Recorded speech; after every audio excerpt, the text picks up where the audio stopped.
Here, we're going to talk first about the James Bond Rolex. So this is the original Rolex. This model is the exact model.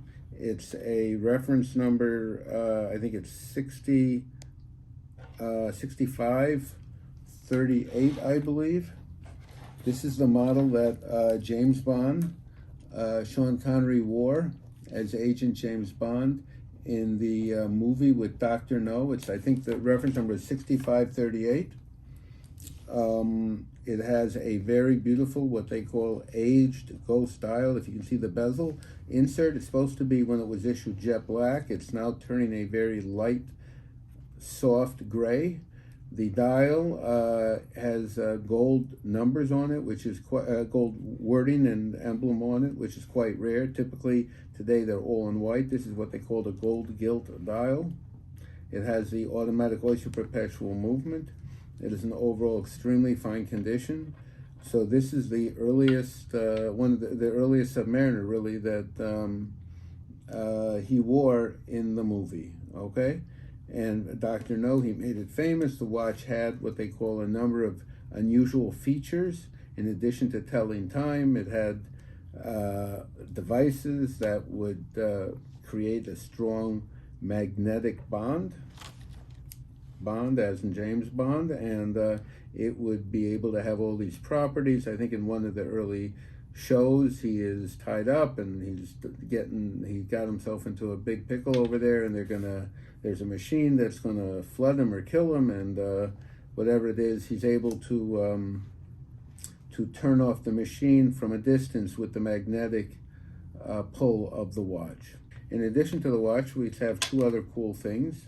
This is a set of James Bond playing cards. This is the original wax wrapper. For 5 cents, you would get, I think, 5 of these cards. And in addition, you would get a stick of gum. And so for gum, they knew what they were getting. So Jimmy and Joey would be able to chew on the gum while they looked at their cards. So that was really an incentive for them to do this. Wow. And they actually say here on the back, if you can read that, you send 5 of these wrappers and you get a free James Bond badge. That's pretty cool. I wonder if they still honor that. Huh? It says on the back here, oh, you have to send a self-addressed envelope, because they said, you know, we're only giving you the badge. We're not going to pay at that time. This is 1965. We're not going to pay the 5 cents to cover the cost of giving you the badge. We'll give you the badge, no problem, but we're not going to pay for mailing it to you. So they said, you want to send a self-addressed envelope? And it says on the bottom here, offer only good where legal in the continental USA. So if you sent this from a state where it wasn't legal to redeem James Bond's badge, I don't know what that means, but anyhow, that's the story.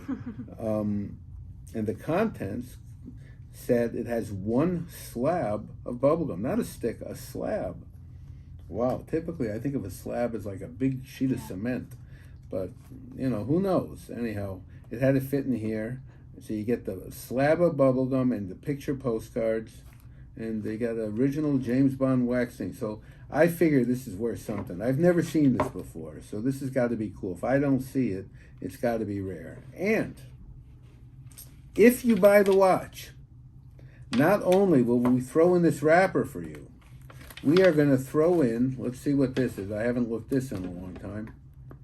We have here an original credit card receipt, a Visa credit card receipt signed by Sean Connery from Ezra Investments. Interesting.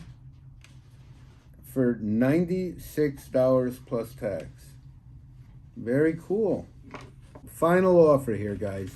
We have this very beautiful original vintage Rolex. This is the same model that Sean Connery wore in his first James Bond movie, the 007 movie. This is circa 1964. I think the movie was 62, so it's the same one. And then if you buy the watch, we're going to give you this original wrapper of James Bond cards, and you still have the right to get and mail it. You have to get another 4 of these, and you mail it in, and you will get a free James Bond 007 badge. And in addition, you are going to get a Visa credit card slip, imprinted and signed with Sean Connery's original authentic signature. By the way, for all of you who want to know just approximate, the watch I would estimate at $40,000. The James Bond clip wax paper thing I would estimate at $100.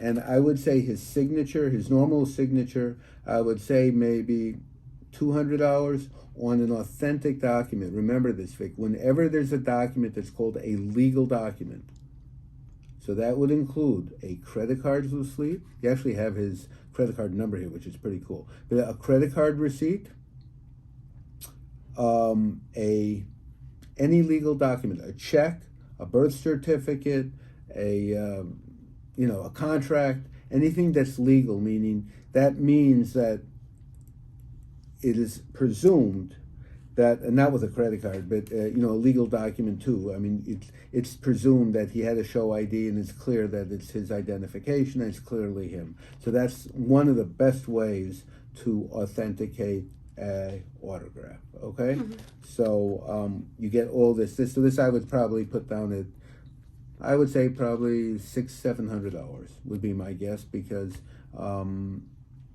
I have to do a little more checking. It's interesting. The credit of the imprint, it says Stellinus. So that would, if I had to Google that, my guess is that is the merchant. So if I had to guess, it was probably either clothing or he went out to dinner with somebody. Interesting enough, why it says Ezra Investments in red under his name. Not really sure why that's the case. He may have had several cards, and this one he attributed to this Ezra Investment Company. And this was signed in 1982. Okay, so that's that. And and just another one here. While we're talking about the Submariner, here is another one here from about 1964, 65.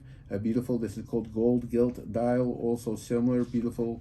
This watch here also appraised for about $30,000.